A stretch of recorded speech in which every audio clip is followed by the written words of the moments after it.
problème ya sucre ezalaka te. Mutu azali kobela problème ya sucre, aza na problème ya sucre te, aza nde na problème ya pancréas. Na norme ya kolia, mutu akokaki kolia après 18h te na norme. Ovandi otie pena tsaki madesu o babengi ponda madesu, ozali ko consommer, ovandi wana olambi ngombe et après 18h ngombe na fufu masangu ozawana balambaki bitoto ya makemba, balambaki biloko ezali poa, ovandi ozali kolia après 18h na norme vraiment est interdit. Bande ko belé surtout ba baza na Europe bazolanda. Okomona mundele aliaka mingi na 12h. Eloko mususu na biloko tozali kolia tango oza na mesa ozali kolia okokaki kobakisa bière na pembeni te to alcool. Et biso ba africain kosilisa kolia mbala moko ozomela whisky. Kosilisa kolia mbala moko ozomela bière. Na norme tango ozali kolia osisi kolia okokaki ko associer biloko ozali kolia na alcool te. Parce que alcool na ba aliment otozali ko consommer wana ezali contre tango yango ezali kokutana. Par exemple, soki olambi biloko ozwi ba kibi magie otie na kati. Ba kibi eza ba marque be lokola ba onga, tozwi ba onza, tozwa ba kibi crevette, ba kibi pondu, ba kibi onyoso wana. Soko tie yango na kati ya biloko na yo ya kolia, soki obakisi alcool après quelques minutes, ndeko na ngai ekomi déjà poison toxique na nzoto na yo. Tolobela bonzambe émission na bino yango bolingaka. Tolobela bonzambe chaîne na bino yango Facile Officiel TV. Balobi to s'abonner massivement na chaîne na bino Facile Officiel TV. Ba émission ezali ya Nzila Congo ba émission bolingaka. Tolobela bonzambe.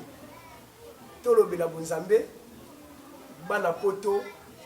Afrique mobimba, Amérique mobimba, émission na bino yango go soutenir yango, émission na bino yango bolinga mingi, to tie la bino batu ya ndenge na ndenge, to sana posa batu bayeba homme noir a uta wapi. Poso moyindo uta wapi, moto moyindo akoki ko sambela ndenge nini, moto moyindo akoki ko sala nini po s'en sortir. Na bi ke bose belé na poto na Canada, et jeune maponda na pesio mbote grand ngolo na kata Canada. Les États-Unis na ebi bozali ebele mbuta mudiabala bozali États-Unis bambote babiyenge na bino nyonso bozali banda ya mboka oyo bolandaka chaîne na bino Facile Officiel TV na pesi mbote pa ba chef spirituel nyonso ya mangomba bo soutenir émission na bino ekende liboso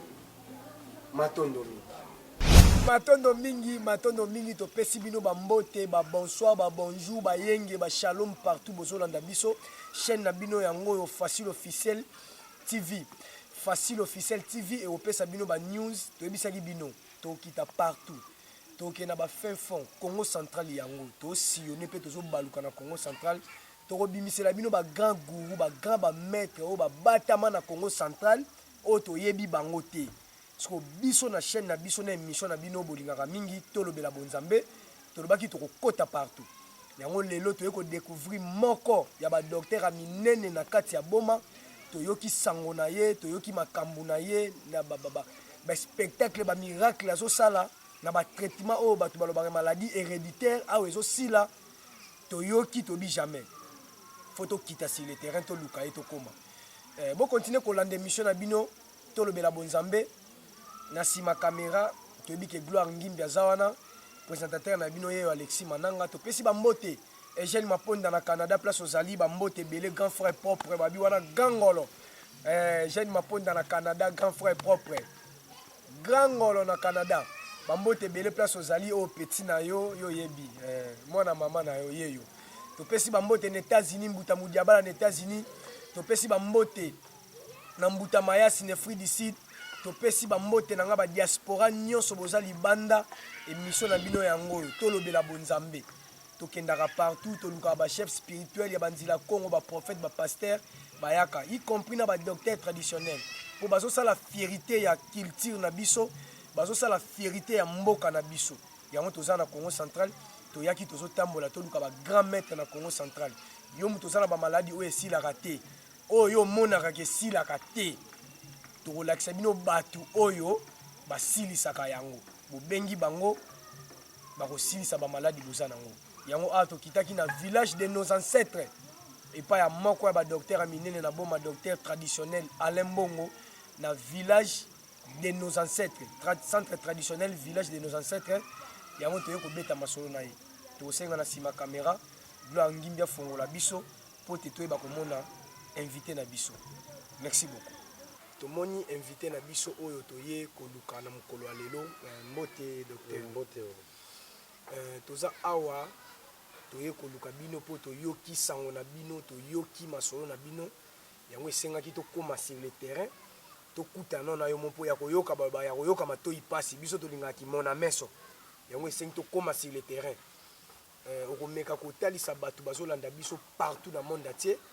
opesi bango awa toza wapi otalisi bango na kombo na yo na mosala ozosala mpo tokɔta na lisolo oyo biso toyebi awa. Oui, c'est loin awa toza na République démocratique du Congo RDC toza na province ya Congo central précisément toza na ville ya Boma na Boma toza na kilomètre 9 c'est là na nzela ya poids lourd oyo bazobenga communément boulevard. Donc jusque là ceux qui ozwi nzela ya boulevard avant okoma IKV nde okomona biso ntango ozali kokota na ville ya Boma ntango oti na Kinshasa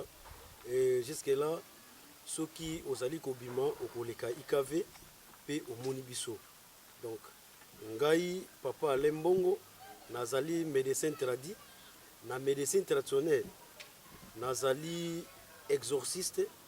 Un exorciste c'est-à-dire moto oyo azali kotraiter un déséquilibré mental. Donc moto azali na problème ya trouble mental pe kozongisa mémoire ne normal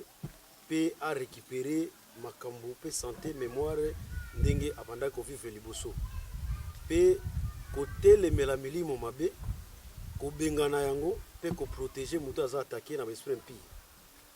En même temps nazali phytothérapeutique. Un phytothérapeutique c'est-à-dire napesaka soins de santé en base de plantes médicinales. En même temps tozali aussi naza aussi herboriste parce que totekaka pe ba plante médicinale, c'est-à-dire toza na pharmacie où ezali koteka ba plante médicinale ya marque nyonso. Donc c'est là mosala oyo tozali ko exercer nde yango wana. Matondo mingi docteur na banjo pesi bato kombo te hein. Comme on a lobaki docteur Alain Mbongo jusque là olandaki te. Oui, c'est Alain Mbongo, docteur Alain Mbongo à partir de ville ya Boma na province ya Congo central. Matondo mingi docteur Alain Mbongo na ville ya Boma chaîne na biso facile officiel TV tokiti awa poto kutana docteur Alain Mbongo. Docteur otangi makambo ebele phytothérapeutique oza exorciste otangi makambo ebele ozo traiter na bato ya mitu mais na kokota na nukuna te biloko nyonso wana otangi so tobi totuna yo yango na émission moko ekosimba te c'est que tokoya lisusu to ya kotuna makambo mosusu mais oyo pene epesi biso makasi ya kokomela o sur le terrain za tolingi totuna nanu lelo mpona makambo etali diabete. Lelo bato bazosouffrir mingi na maladi ya sucre misusu bayebi kutu esilaka te eza na bato mosusu bayebi esilaka te eza na bato mosusu bango moko bakoma badocteur ya insuline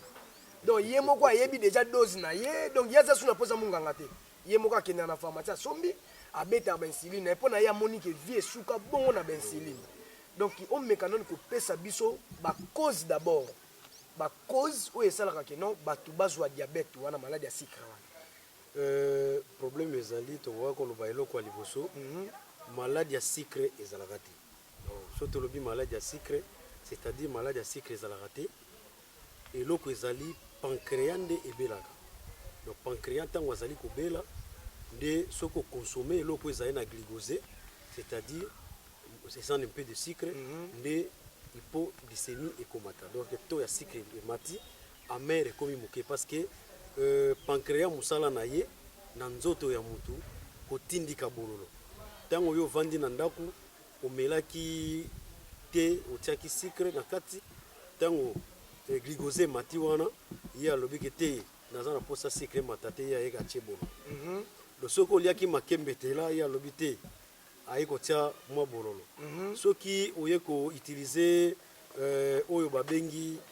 patate douce mbala sukali ye akoya aye kotia bololo. Donc jusque là yango wana tokolobaka ki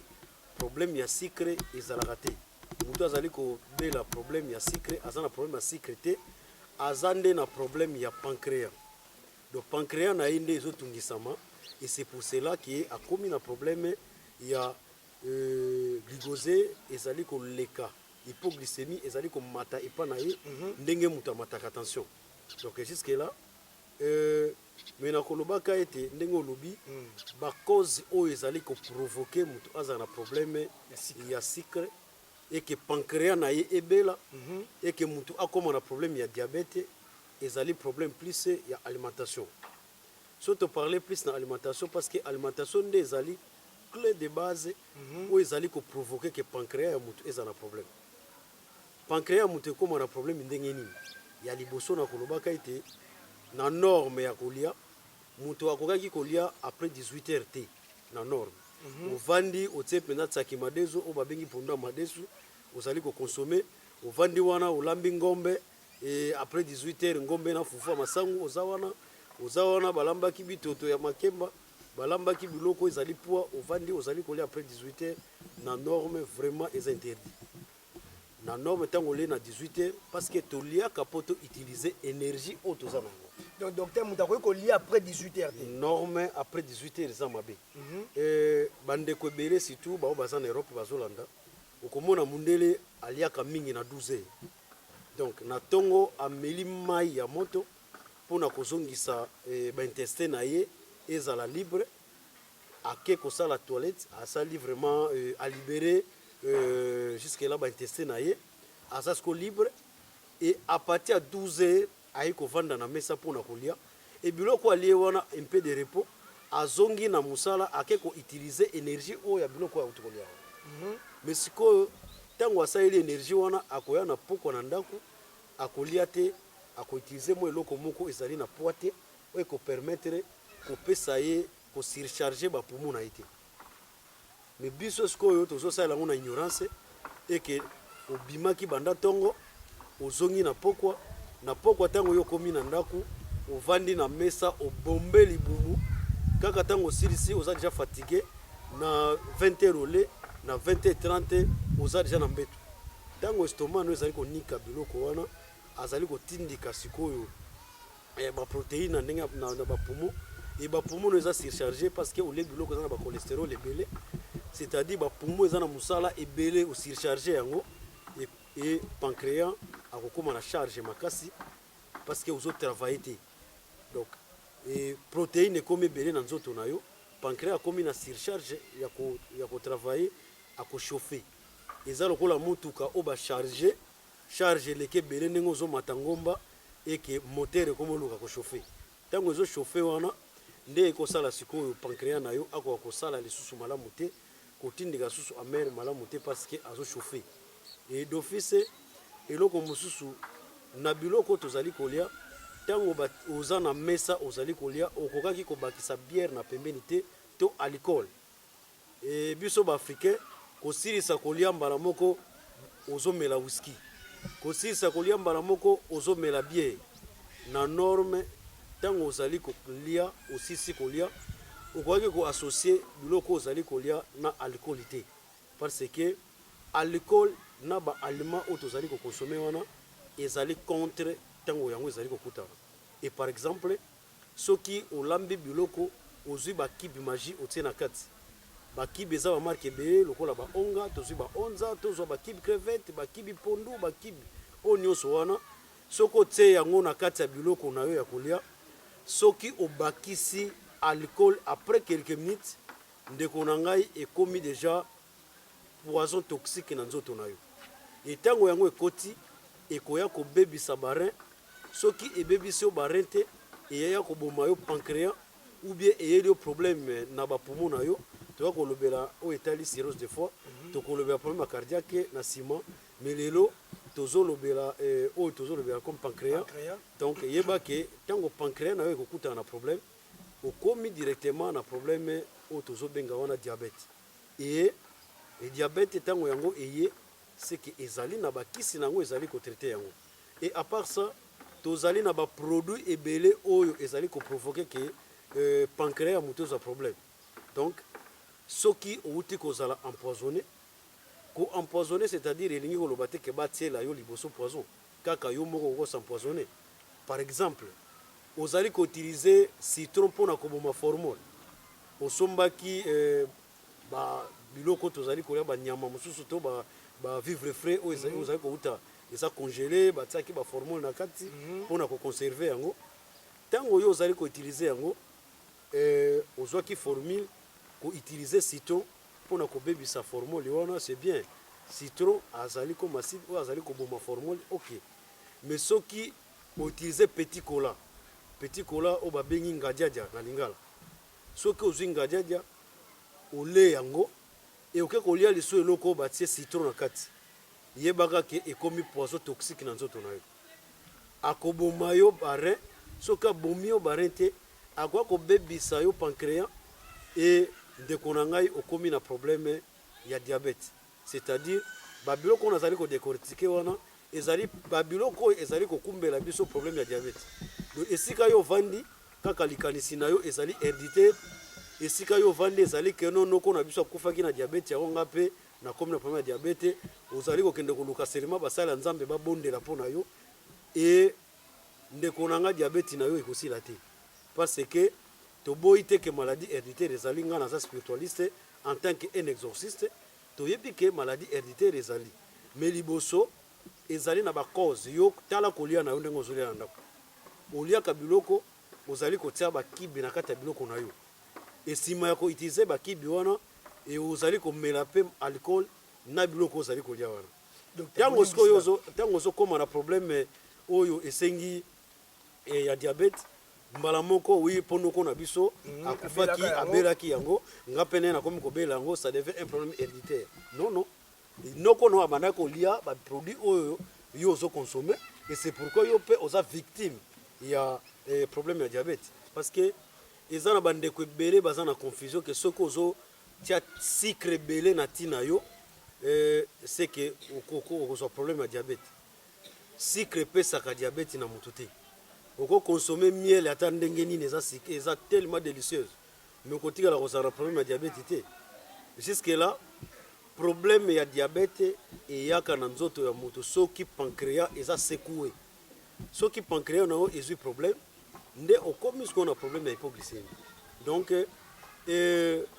mutu oyo azali komela ba alcool ko utiliser et surtout ba o bazali ko utiliser azui alcool asali yango mélange na ba produit mususu par exemple mutu azali ko utiliser whisky o babengi pastis asangisi tanto na jimo asangisi yango asali mélange na tetra mais mon frère na diazepam ozui diazepam okotisi yango na tetra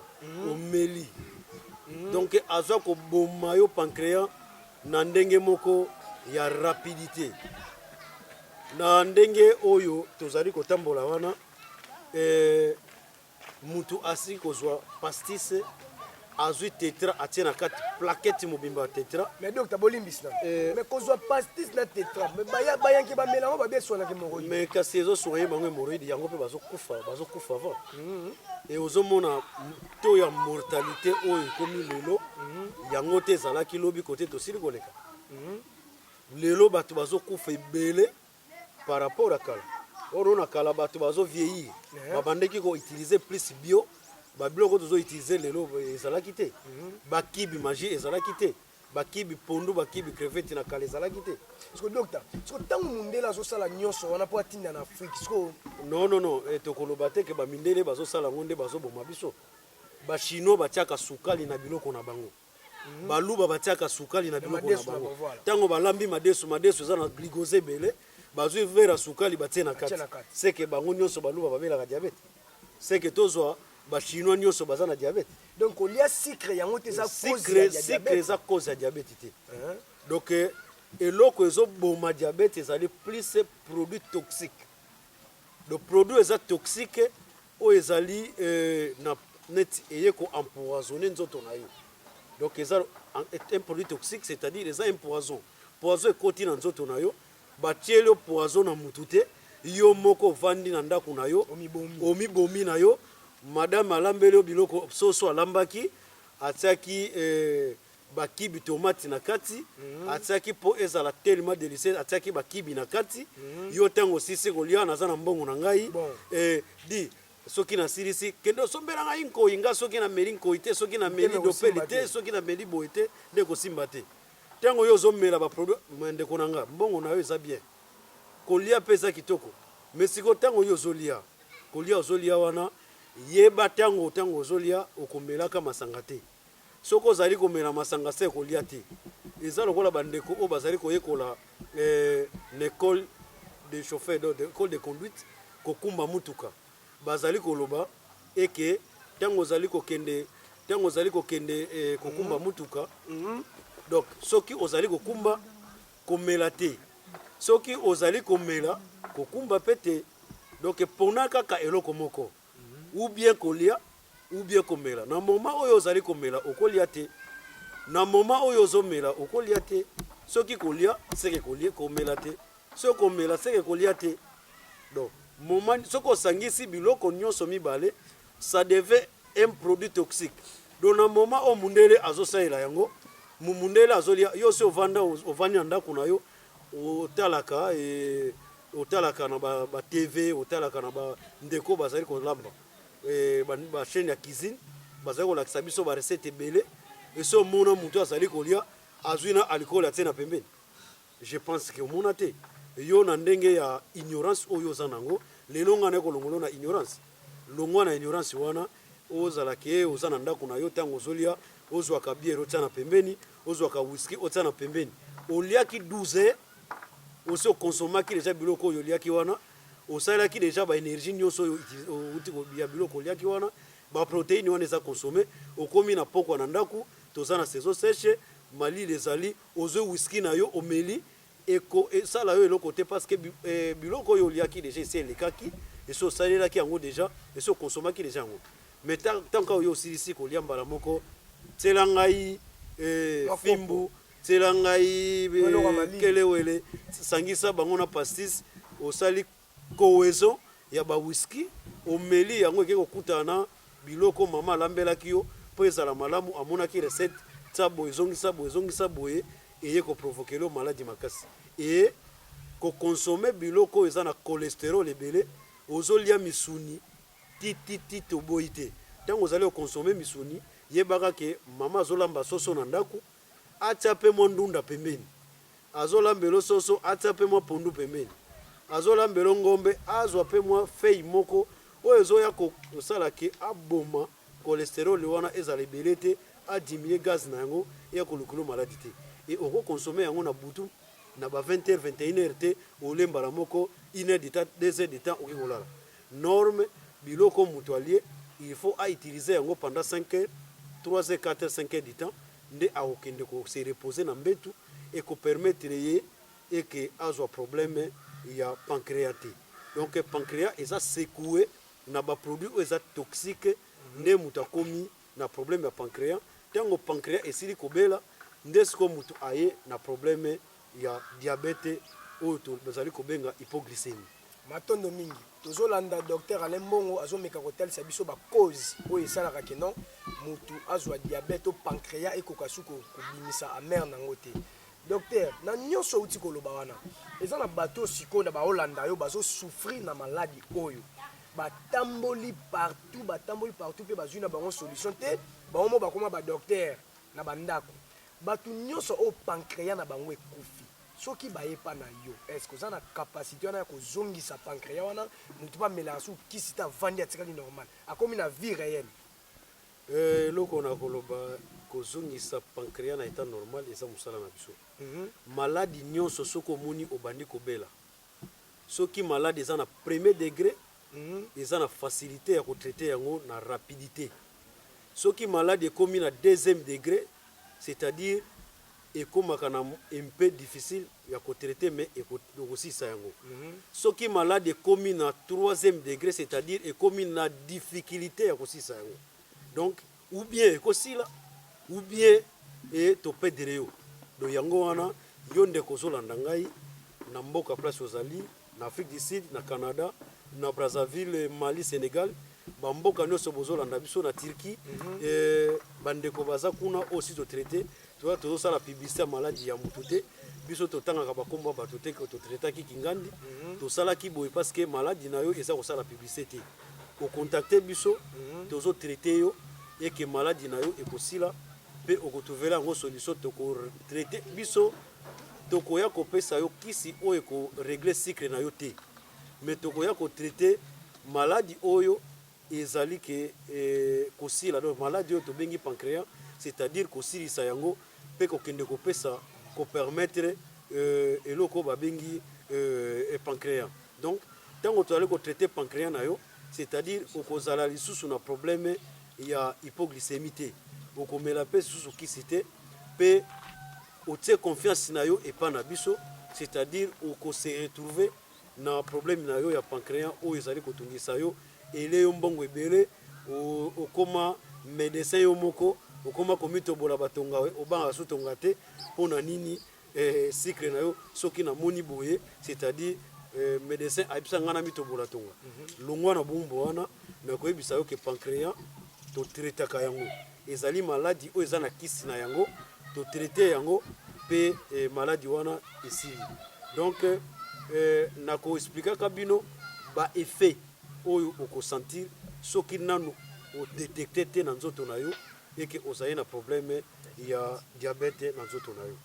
matondo mingi nayebi ke partout bozolanda biso bokontinue kosabone na chaîne na bino Facile Officiel TV bopartage bémission oyo toyebi ke bato ebele bazosouffrir bato ebele bakutani na baaventure babimisi mbongo banyokwami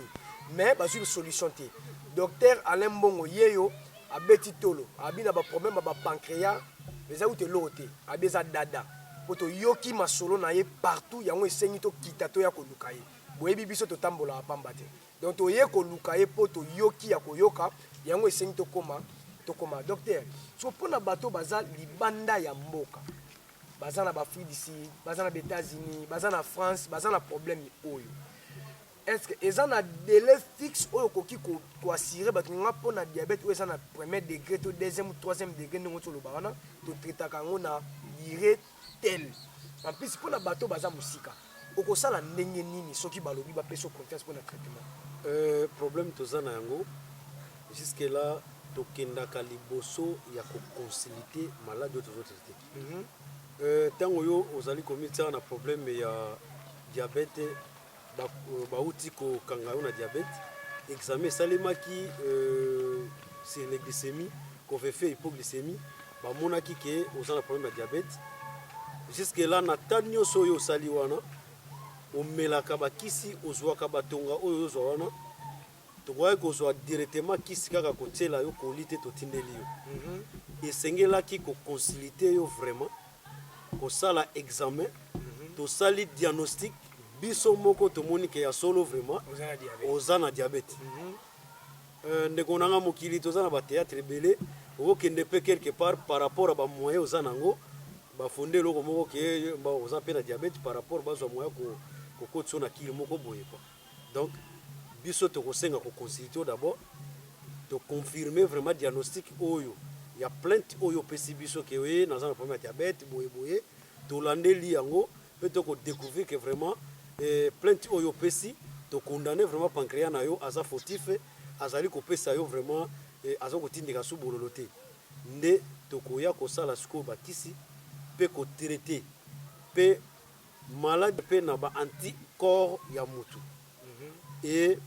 globule rouge globule blanc na yo eza na degré nini e ekopermettre biso ya koévoluer directement ndeko mosusu azali na kiri misato akozwa ndeko mosusu akokende na 4 kiri ndeko mosusu akokende na kiri ndenge yango ekosenga ndenge tokotambola donc d'office soki ocontacte biso jusque là okotrouver solution mpe baexplication mosusu de long en large ndenge yango makambo yango ezali kotambola baboyi parce que bomoni biso kaka na YouTube parce que bomoni biso kaka na chaîne eke balobaka kaka boye soki ozali na connaissance na niveau ya RDC na mboka oyo ozali obengi ye oyebisi asala bankete na mboka ya Boma akomona biso na kilometre 9 tozali vraiment mosala tozosala yango donc toza vraiment bagara ya santé na yo tokotraite vraiment problème na yo ya diabète oza na yango mpe pancréas na yo ezongi mpenza normal ye ke vraiment yo mpe kotinda so ndeko mosusu aza pembeni po alandi biso te. Donc numéro na biso ezali vraiment 00 243 81 33 90 989 soko benginga na numéro wana sur WhatsApp wana vraiment ozwi ngai tozali na numéro mosusu oyo eza numéro en direct eza WhatsApp te ezali na 00 243 85 05 48 110 soko bengi biso na numéro wana na appel normal okozwa biso numéro ya liboso topesaki wana ezali ya WhatsApp soko bengi biso okozwa biso vraiment toza na centre moko répété oyo vraiment tozosala mosala na ndenge yango elongo bani mpe toza bagara ya santé na yo soki obengi biso vraiment okotrouve basolution ndenge tolobi wana atako eza makambo diabete na yo eza tolobaki wana héréditaire biso tokotelemela yango mpo nga naza exorciste tokobengana milimo etelemeli maladi no kokata balie wana mpe otrouve solution normale ya santé na yo. Matondo mingi docteur Alain Mbongo toyebi ke émission ekomi na suka ngonga tv eza ngonga makambo ebele ezali ya kosola na yo par rapport ya makambo na yo oyo toyoki tokobeta bamasolo ya baprostate tokobeta bamasolo ya bamiome tokobeta bamasolo ya bamaladi ebele tokobeta masolo na yo so tobeta nyonso bato banga bacomprendre te yango nalobi na ya lelo toya malembe tobeta moko mpo balandi ya émission oyo tolobela bonzambe bacomprendre vision na yo po eloko esali biso mwa bien po eza na bato ebele batraitaka mais ayebi cause te ayebi nini te ayebi kaka diabète abandi kopesa kisi mais du moins na ndenge osali badémonstration nyonso esali elakisi ke oyebi cause nini ezomema maladi wana tellement oyebi cause c'est que oyebi ndenge nini okolongolela yango po toyoki bamasolo na bino ebele yango esenga tokoma en tout cas tosepe nde boyambi biso bocontinue kosabone na chaîne na bino Facile Officiel TV baémission na bino ekozala ebele tokoya lisusu pa docteur toza na centre traditionnel village de nos ancêtres na kati ya Boma boyoki kombo village de nos ancêtres pa docteur Alain Mbongo ye mo toza na sur le terrain baquestion na bino bokoma nyonso bamaladi na bino tu bokotuna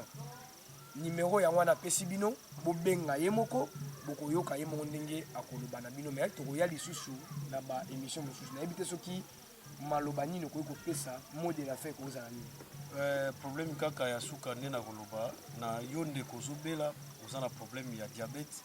oza na problème ya pancréas ezotungisa yo milengele mpo tozaka na nzoto moko brillant eza te c'est-à-dire ntango ozwi maladi à partir ya premier degré miwelela mbango to traité yango mpo esila ozala malamu donc oka nde nalingaki naloba nde yango wana bokobanda kolandalanda biso na babiso ebele ya koexplike bino ndenge ndeko alobi bamaladi ebele oyo tozali kosala mpe tozali kotraité kobengana yango na banzoto na bino bopesa biso confiance na bino mpe tokotelemela maladi na bino tokobengana yango mpe banzoto na bino ekorekipere ntango oyo obengi biso ezali te ke tozwa kombo na tokotisa yango na émission ke botuna okingandi na mboka boye biso totraitaki makambo wana yango te soki tozali kopesa batémoignage totia yango bon nayebi kutu te wana bokobaye kobaye donc biso toza wana toye koyebisa yo ndeko ozotungisama na maladi eke biso toza wana solution mpona maladi na yo matondo mingi docteur topesi yo